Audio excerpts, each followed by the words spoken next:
ये नोटिस का फॉर्मेट है जो आपको 2 या 3 दिन बाद प्राप्त हो जाएगा। जैसा कि मैंने आपको पहले ही बता दिया था,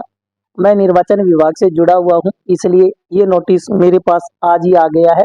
आप इस नोटिस को ध्यान से देख लें और इसके साथ जो दस्तावेज मैं आपको बताऊंगा वह आपको संलग्न करके इस नोटिस को प्रस्तुत करना होगा। ऊपर इस नोटिस की संख्या लिखी हुई है, जिसमें हर व्यक्ति की यूनिक संख्या है जिसको नोटिस दिया गया है। यहाँ पर मैं ये बता दूं कि इंडिया के सभी स्टेट में नोटिस का फॉर्मेट सेम है, चाहे वह इंडिया का कोई भी स्टेट हो। इसलिए आप इस वीडियो को ध्यान से देखें और जो व्यक्ति नोटिस से प्रभावित हो रहे हैं या जिनको नोटिस दिया जाएगा उनसे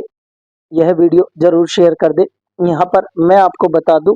कि मैंने ये किसी पर्सनल व्यक्ति का नोटिस था, इसलिए उनका डाटा हाइड कर दिया है। यहाँ पर निर्वाचक का नाम में जिस व्यक्ति को नोटिस दिया गया है उसका नाम है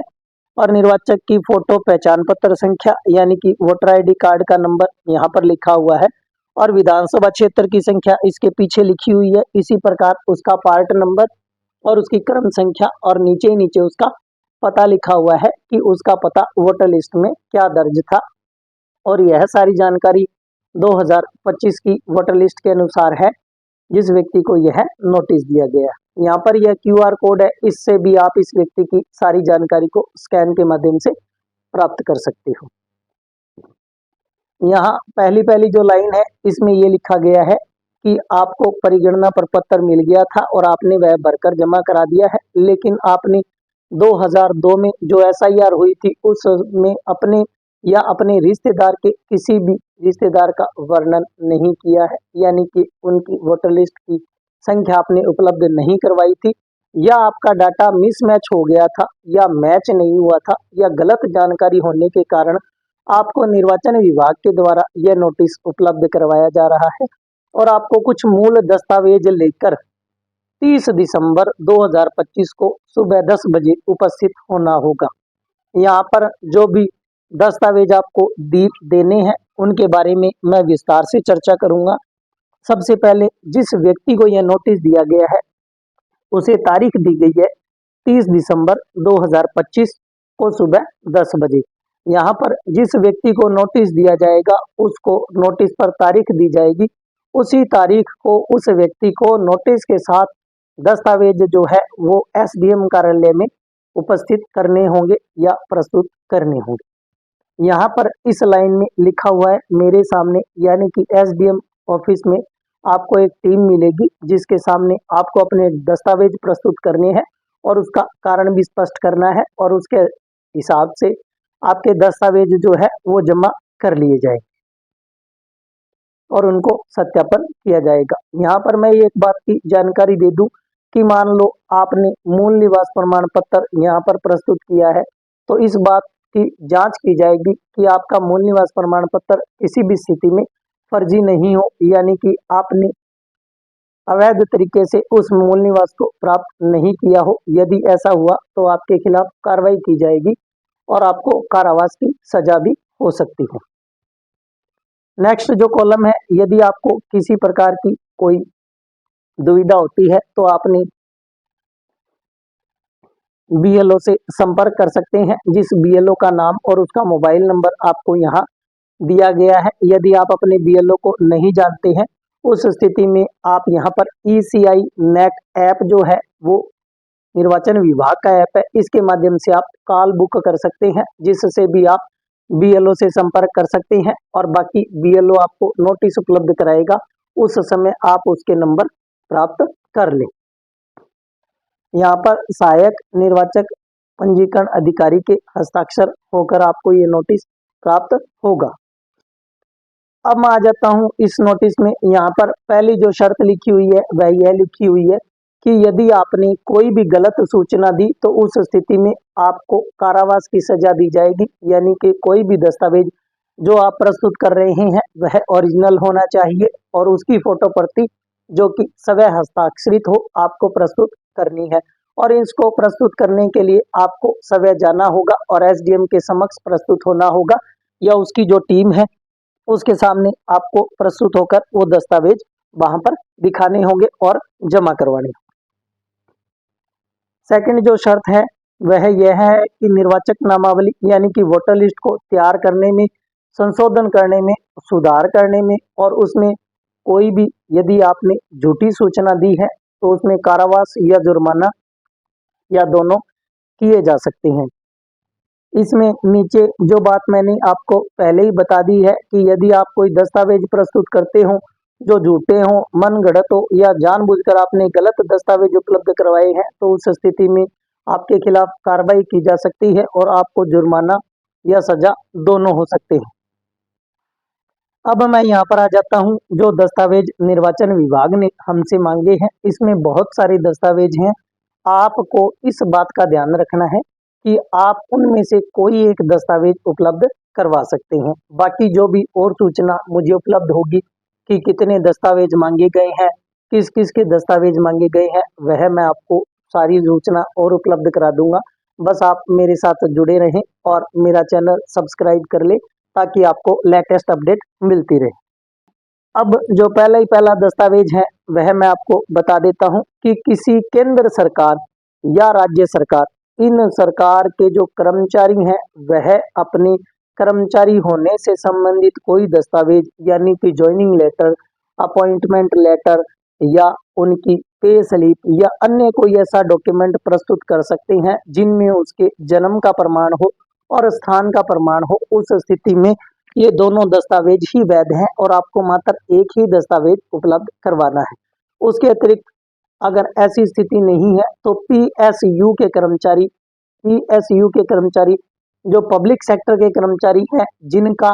नियंत्रण सरकार के अधीन होता है, वे कर्मचारी भी इसमें अपने दस्तावेज प्रस्तुत कर सकते हैं। जैसे फॉर एग्जांपल एसबीआई बैंक जो है वह सरकार के अधीन है, लेकिन उनको जो सैलरी है वह एसबीआई बैंक देता है, लेकिन सरकार का इस बैंक पर पूर्ण नियंत्रण है। तो ये पीएसयू की संस्था है, इसके जो कर्मचारी हैं उनका जो ज्वाइनिंग लेटर है या उनके जो डॉक्यूमेंट है, जो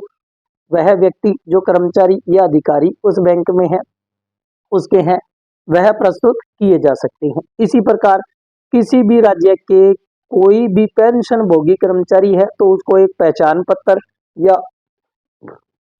पेंशन संदाय आदेश जो दिया जाता है वह भी प्रयोग कर सकता है और ये एकमात्र एक दस्तावेज से ही उसकी एसआईआर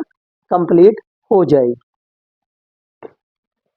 अब जो नेक्स्ट है वो भारत में 1 जुलाई 1987 से पूर्व यदि कोई व्यक्ति पैदा हुआ है तो उसे उससे पहले की सरकार का या वहां की लोकल गवर्नमेंट का यानी कि ग्रामीण क्षेत्र का या शहरी क्षेत्र का या स्थानीय जैसे नगर पालिका है, ग्रामीण क्षेत्रों में जैसे पंचायत समितियां हैं, वह संस्थाएं या उस समय के बैंक, उन बैंकों के द्वारा जारी कोई दस्तावेज या उन बैंक पासबुक की फोटो प्रति जिसमें उनकी जन्म तिथि अंकित हो और स्थान अंकित हो या दोनों में से कोई एक अंकित हो, वह दस्तावेज या डाकघर की खाते की प्रति यदि किसी व्यक्ति का जन्म 1 जुलाई 1987 से पूर्व हुआ है तो उसकी प्रति भी आप प्रयोग कर सकते हो। इसी के साथ एलआईसी का कोई डॉक्यूमेंट या पीएसयू, जैसा कि मैंने आपको पहले ही बता दिया था, पब्लिक सेक्टर के जो कर्मचारी हैं उनका कोई भी पत्र या कोई प्रमाण पत्र या कोई भी दस्तावेज जिसमें उनके जन्म तारीख या स्थान से संबंधित विवरण हो, वह दस्तावेज पर्याप्त है और मात्र आपको ये एक दस्तावेज आपको उपलब्ध कराना होगा। ये जो दो शर्तें मैंने आपको समझा दी है, ये दो शर्तों के बाद तीसरी जो शर्त है वह यह है कि यदि आपके पास जन्म प्रमाण पत्र है तो आप उसको भी प्रयोग कर सकते हैं। इसी के साथ जो मैंने पहले दस्तावेज बताए हैं यदि उनमें आपकी जन्म तिथि अंकित है तो वह आपके जन्म प्रमाण पत्र का ही कार्य करेंगे। आपको जन्म प्रमाण पत्र पर इतना अनावश्यक जोर नहीं देना है। इसी प्रकार आप इंडियन पासपोर्ट भी प्रयोग कर सकते हैं। उस पासपोर्ट की प्रति यदि आप 1 जुलाई 1987 से पूर्व पैदा हुए हैं उस स्थिति में आपको पासपोर्ट भी प्रयोग कर सकते हो। यहाँ इस बात का ध्यान रखना है कि यदि 1 जुलाई 1987 के बाद किसी का जन्म हुआ है तो वह उस समय का दस्तावेज भी उपलब्ध करवा सकता है। 1 जुलाई 1987 से पहले का ही दस्तावेज आपको उपलब्ध नहीं करवाना है। या आपके पास कोई ऐसा दस्तावेज हो जिसमें आपकी जन्म तिथि चाहे वह 1 जनवरी 1971 हो, लेकिन वह बना 2020 में है, तो वह भी एक वैध दस्तावेज है। आपको इस तारीख के चक्कर में नहीं पड़ना है कि किस तारीख से वह बना हुआ है, मात्र आपकी जन्म तिथि उसमें अंकित और प्रमाणित हो जानी चाहिए। इसी के साथ मैं ये जानकारी भी दे दूं कि आपको यह ध्यान रखना है कि हर व्यक्ति को अलग अलग नोटिस आएगा और हर व्यक्ति को अपने अपने जन्म से संबंधित या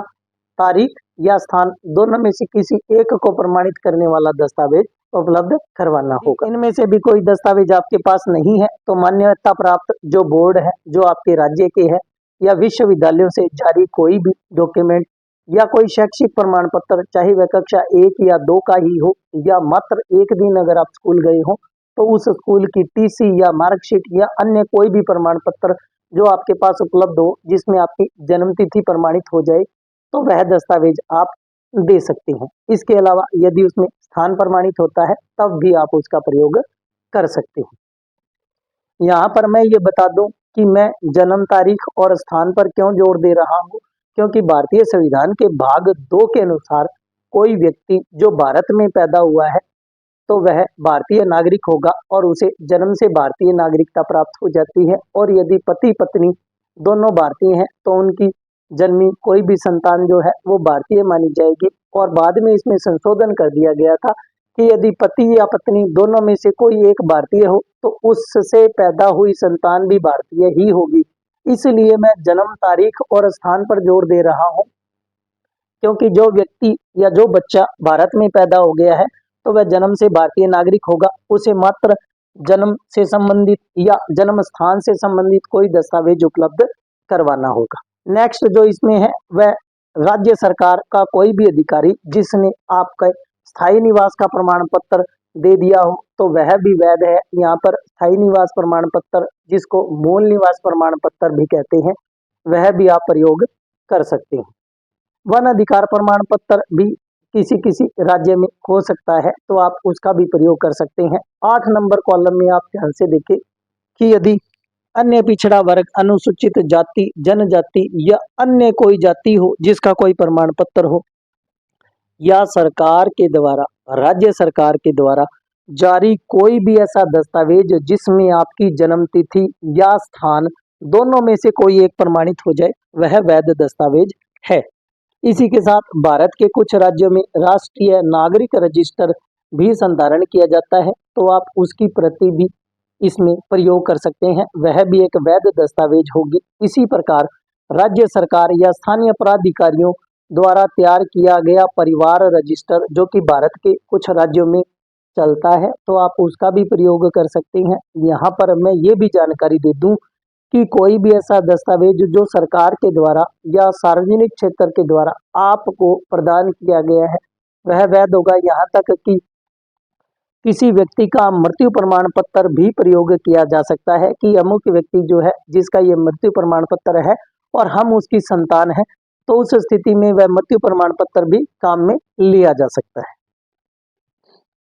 इसी के साथ सरकार द्वारा यदि कोई भूमि या गृह आवंटन आपको कभी भी हुआ हो तो आप उसकी प्रति भी इस्तेमाल कर सकते हैं कि मान लो मेरा जन्म 1 जुलाई 1987 से पूर्व हुआ था और उससे 20 वर्ष पूर्व राज्य सरकार के द्वारा मुझे कोई भूमि या गृह आवंटन किया गया था तो उसकी प्रति भी मैं इस्तेमाल कर सकता हूं। लेकिन इसके साथ मुझे वह दस्तावेज उपलब्ध कराने होंगे कि मान लो अमुक भूमि या घर मेरे दादा को अलॉट हुआ था और उस स्थिति में मैं उनका पुत्र हूं, इससे संबंधित कोई भी दस्तावेज उपलब्ध कराना होगा कि अमुक भूमि मेरे दादा को अलॉट हुई थी और ये मेरे पिता है और ये मैं स्वयं हूँ, इस आधार पर मैं भारतीय नागरिक हूँ और इस आधार पर मैं ये प्रमाण पत्र प्रस्तुत कर रहा हूँ, तो उस स्थिति में आप इसका भी प्रयोग कर सकते हैं।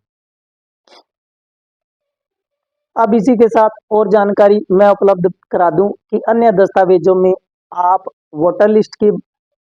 प्रति भी उपलब्ध करवा सकते हैं कि मान लो किसी समय आपके पिता का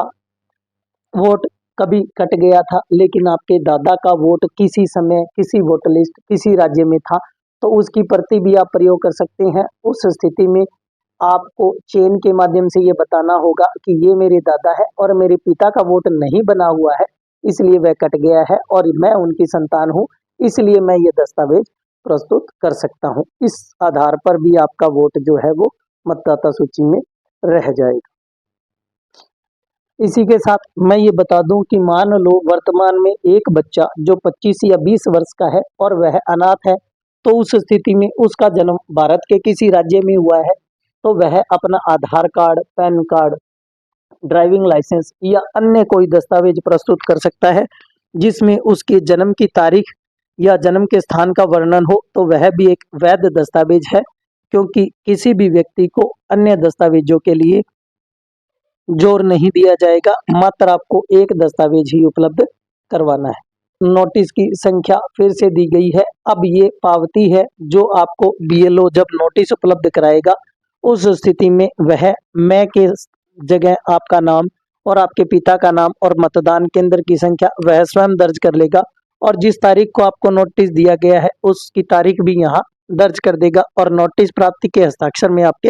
हस्ताक्षर भी करवा लेगा। यहाँ पर आपको इस पावती को संभाल कर रखना है, क्योंकि आप जब दस्तावेज जमा करवाने जाएंगे उस स्थिति में आपको इसको साथ लेकर जाना है। और दस्तावेजों से संबंधित मैंने लगभग सारे दस्तावेज बता दिए हैं, फिर भी अगर आपको कोई अन्य दस्तावेज के बारे में जानकारी प्राप्त करनी हो या अन्य दस्तावेज जो आपके पास है और मैं भूल गया हूँ या बताने से रह गया है, तो आप मुझसे कमेंट के माध्यम से भी यह पूछ सकते हैं कि क्या सर ये दस्तावेज मैं उपलब्ध करा सकता हूं। तो मैं निर्वाचन विभाग से पूछकर या एसडीएम ऑफिस से पुख्ता जानकारी के साथ आपको और जानकारी उपलब्ध करवा दूंगा।